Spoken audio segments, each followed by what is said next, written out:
Souvent, on entend certaines personnes dire, Dieu m'appelle à le servir. Je dois servir Dieu. Je vais le servir. Donc, il faut que j'abandonne tout. Je vais arrêter mon travail. Je vais arrêter mes études. Il faut que j'abandonne tout pour servir Dieu.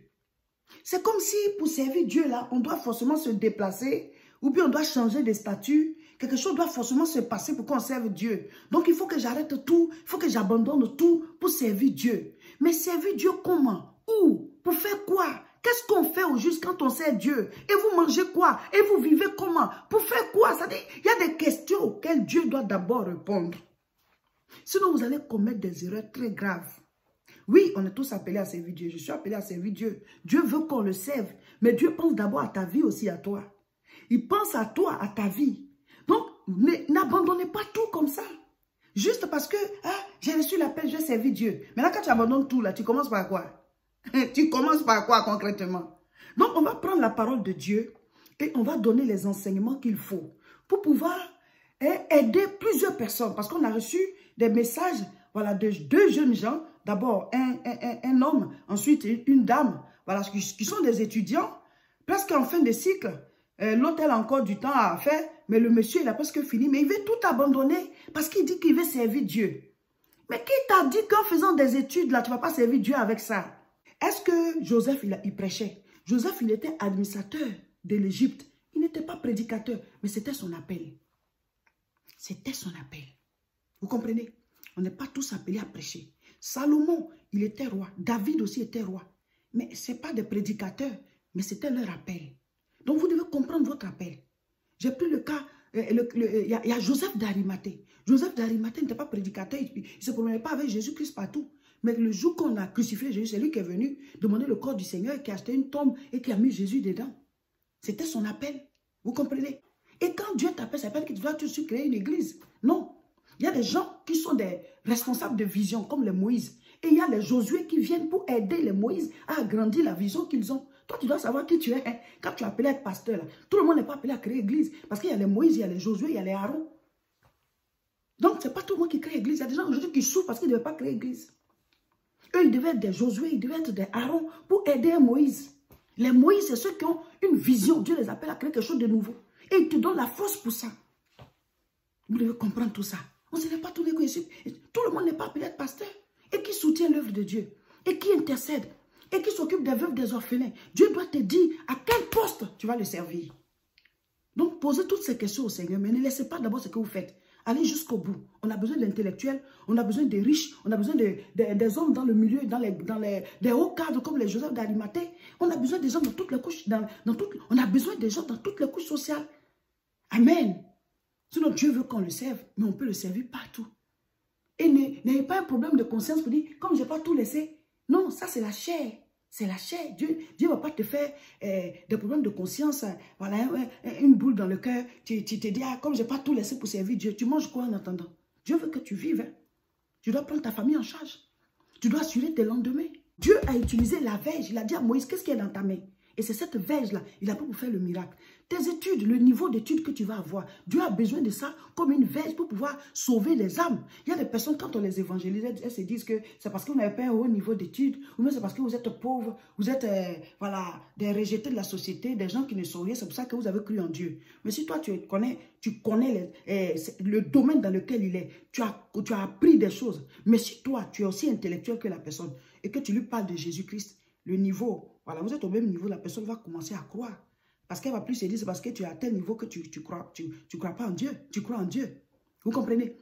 Donc, on a besoin, dans chaque couche sociale, qu'il y ait des gens. Donc, quand le Seigneur t'appelle, ça ne veut pas dire qu'il faut laisser ce que tu fais. Peut-être que c'est là où tu es là même qu'il t'appelle. Tu dis que tu es étudiant, tu veux laisser tes études. Mais les étudiants de l'amphithéâtre, là, ils n'ont pas besoin d'évangile aussi. Ils n'ont pas besoin du salut. Tu dois tout abandonner pour aller où? Pour chercher qui? Pour évangéliser qui? Tu es étudiant, Dieu dit de toucher toutes les nations. Quand on dit toutes les nations, ce n'est pas forcément les pays, hein? C'est les couches sociales aussi. La nation des étudiants. Toi, tu es étudiant, tu es parmi eux. Tu dis, Dieu t'appelle à le servir. Mais comment ça servir là? Le mouton, il va brouter là où on l'a attaché là. Comment ça servir là? Les étudiants, ils sont tous convertis à Jésus. Ils connaissent la parole de Dieu. Vous comprenez? Vous serez témoins à Jérusalem, dans toute la Judée, dans la Samarie et jusqu'aux extrémités de la terre. Donc, Dieu m'appelle à le servir. J'abandonne mon travail. Parce qu'il faut que j'aille servir Dieu. Tu vas où? Tu vas le servir où? Tu fais quoi? Tu vis de quoi? Mais dans ton travail, il y a des gens qui ont besoin de Dieu. En plus de ton travail, tu peux utiliser les week-ends. Commencer une petite cellule chez toi. Pas pour faire une église, mais te faire aider par l'église dans laquelle tu pries. Pour que la cellule soit représentée chez toi. Et que tu invites les membres, les habitants de ton quartier, tes voisins, pour déjà venir prier chez toi, pour leur parler de Jésus, évangéliser, pour les ramener à l'église. Tu n'as pas la compétence pour ouvrir une église. Tu n'as pas la compétence pour pouvoir suivre des brebis. Tu veux laisser ton travail. De quoi ta famille va se nourrir? Toi-même, tu vas manger quoi? Et tout ça. Tu n'as pas tous les aspects du ministère. Allez, on veut tout laisser. Et donc, il y a un temps de souffrance. Il y a un temps de souffrance parce que Dieu ne t'a pas dit d'abandonner tout. Il t'appelle d'abord. Et quand il t'appelle, tu dois d'abord attendre de recevoir tous les aspects de l'appel. Quand Moïse a quitté l'Égypte, il a fait 40 ans en train de suivre les moutons de Jéthro. C'est après ça que Dieu lui a parlé. Quand Dieu lui a parlé là, au buisson ardent, Dieu lui a donné la puissance. Donc au départ, Moïse avait senti l'appel. Mais comme il a voulu se précipiter, il a tué. Quand vous voulez vous précipiter sans avoir toutes les informations de l'appel que vous avez reçu là, vous allez tuer. Vous allez tuer votre vie. Vous allez tuer votre famille. Vous allez tuer votre travail. Vous allez tuer vos études. Vous allez vous tuer vous-même. Vous allez vous engager dans des chemins de souffrance. Et vous allez dire non, c'est parce que je suis appelé à servir Dieu que je souffre. Alors que c'est parce que vous avez agi de manière ignorante. C'est-à-dire, vous n'avez pas les informations. Vous avez agi de manière insensée. Parce que Dieu ne vous a pas donné toutes les informations. Il t'appelle. Mais pendant qu'il t'appelle, tu restes d'abord calme. Tu continues de faire ce que tu faisais. En ce temps-là, Moïse, devenu grand, se rendit vers ses frères. Il fut témoin de leurs pénibles travaux. Il vit un Égyptien qui frappait un Hébreu d'entre ses frères. Il regarda de côté et d'autre. Et voyant qu'il n'y avait personne, il tua l'Égyptien et le cacha dans le sable. Il sortit le jour suivant et voici 2 Hébreux se querellaient. Il dit à celui qui avait tort, « Pourquoi frappes-tu ton prochain ?» Et cet homme répondit, « Qui t'a établi chef et juge sur nous? Penses-tu me tuer comme tu as tué l'Égyptien? Tu m'appelles à quoi ?» C'est la première question. On n'est pas tous appelés à être pasteurs. Et même dans le ministère de serviteurs, là, il y a plusieurs ministères. Vous comprenez? Il y a les apôtres, il y a les docteurs, il y a les pasteurs, il y a les prophètes, il y a les évangélistes. Donc, il y a 5 ministères. Ce n'est pas parce que quelqu'un a le don de prophétie qu'il est prophète. Il y a le don et il y a le ministère. Vous comprenez? Ce n'est pas parce que quelqu'un évangélise qu'il est évangéliste. Tout le monde peut évangéliser. Mais le ministère d'évangéliste, c'est un ministère à part. Tout le monde peut recevoir le don de prophétie. Mais le ministère de prophète, c'est un ministère. Le prophète prophétise, mais celui qui prophétise n'est pas prophète. L'évangéliste évangélise, mais celui qui évangélise n'est pas forcément évangéliste. Vous comprenez? Ce n'est pas parce que tu exhortes des gens de temps en temps que tu es pasteur. Donc, il y a des choses qu'on peut tous faire parce que Dieu le permet. Mais ce n'est pas ton ministère. Ce n'est pas ton appel. Donc, il faut que Dieu te dise à quoi il t'appelle. C'est la première question. Tant qu'il ne t'a pas répondu, mais c'est que ce n'est pas le moment de commencer. Mais vous voulez arrêter tout. Vous avez senti l'appel. Vous voulez arrêter tout. Moïse sentait l'appel. Il allait agir en même temps, il a tué. Donc, il y a beaucoup de morts sur votre chemin. Vous tuez votre travail. Vous tuez vos études. Vous tuez même votre foyer. Vous tuez vos enfants. Vous abandonnez tout. Vous ne vous occupez plus d'eux parce que Dieu m'appelle. Mais ça commence par ta maison. Tu ne t'occupes même pas de tes enfants. Il t'appelle à quoi? À sauver des âmes. Mais il y a des âmes chez toi. L'ange de l'Éternel lui apparut dans une flamme de feu au milieu d'un buisson.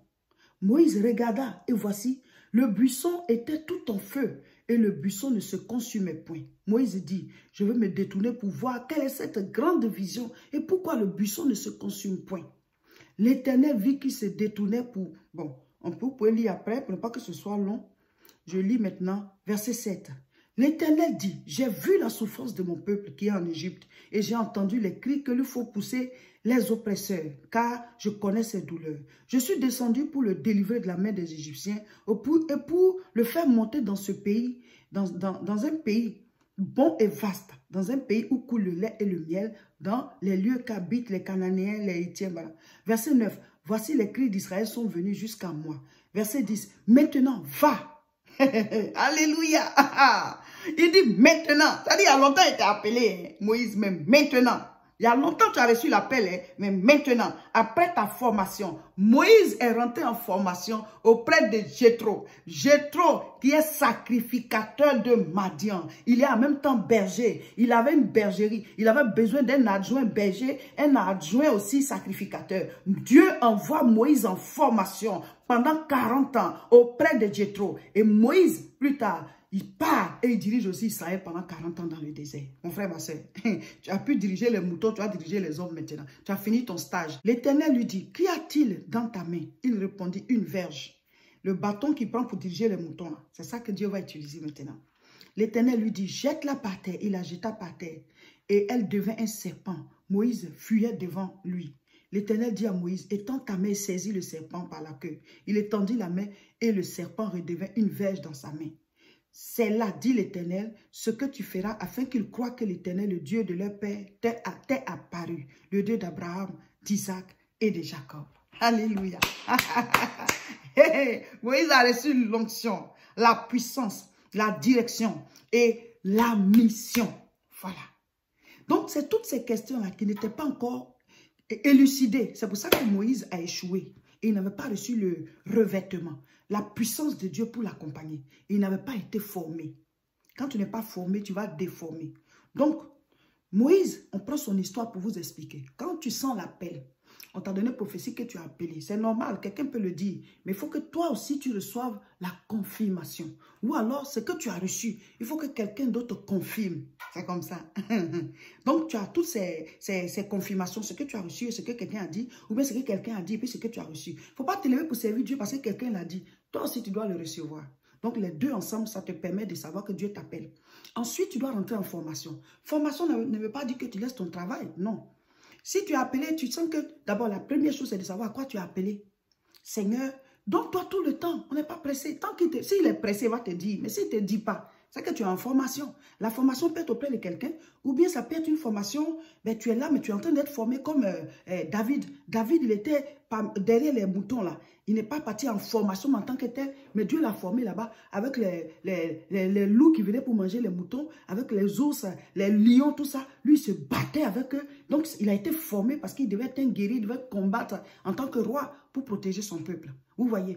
Donc, toi d'abord, quand tu dis que tu es appelé à servir Dieu, c'est que le Seigneur puisse te donner la direction. Tu es appelé à faire quoi? On n'est pas tous appelés à prêcher. Dieu peut te dire que toi, ton rôle, c'est de soutenir l'œuvre de Dieu. Et donc, il va te rendre riche. Donc, le fait que tu fasses les affaires pour être riche, là, tu es en train de faire ton ministère comme ça. Il y en a qui ne savent pas que c'est leur ministère. Donc, Dieu doit te dire à quoi il t'appelle. Et quand, après que tu es su à quoi il t'appelle, tu dois rentrer en formation. Tu dois te faire former pour pouvoir avoir ce qu'il faut pour le servir. David a été formé au pied de Saül. Dieu a permis qu'il vienne jouer la harpe pour voir comment on dirige quand on est roi. Il regardait Saül travailler. Josué a été formé au pied de Moïse. Élisée a été formé au pied d'Élie. Ceux qui ont reçu l'appel directement, puis n'ont pas été formés là. Dieu lui-même les a formés. Moïse a été formé au pied de Jéthro, qui était sacrificateur de Madian. Il a appris à être berger et il a été formé auprès d'un sacrificateur, homme de Dieu. Samuel a été formé auprès de Élie. Tu dois rentrer en formation. Tu dois apprendre ce que tu veux, ce à quoi Dieu t'appelle là. Parce qu'on ne peut pas devenir maître d'une discipline dont on n'a jamais été élève. Il faut d'abord l'apprendre. C'est pour ça que beaucoup déforment l'œuvre de Dieu, déforment la parole parce qu'ils n'ont pas appris. Ils ne veulent pas d'abord être élèves. Donc pendant tout ce temps, tu as besoin de travailler, tu as besoin de manger, donc tu ne dois pas laisser tes activités.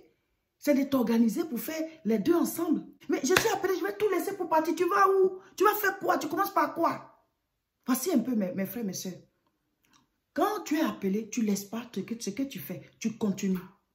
Et au fur et à mesure, le Seigneur te donne la direction. Il te donne la direction. Ce que tu as va servir la suite. Ce que tu fais va servir la suite. Donc si tu es étudiant, continue, aie tes diplômes, travaille. Au fur et à mesure, le Seigneur va te dire. Et là où tu es là, commence à prêcher à tes amis. Organise des choses. Au niveau où tu es, ce n'est pas quelqu'un qui va venir évangéliser ceux qui sont à côté de toi. Voilà, chers frères et sœurs, c'était l'édification du jour. Nous parlons de la sagesse dans ce mois de mars. C'est insensé de vouloir tout abandonner pour servir Dieu. Il faut comprendre ce que c'est que servir Dieu. Ça commence d'abord par toi-même. Dieu veut que toi-même tu aies un bien-être, que toi-même tu sois bien et que ça part de toi. Témoin à Jérusalem, dans toute la Judée, dans la Samarie. Voilà. Donc, agissez par sagesse. Ce samedi 20 mars, nous serons à Aubervilliers pour l'école des disciples. La formation, l'école des disciples. La première séance, c'est à 11 h, la deuxième, c'est à 13 h.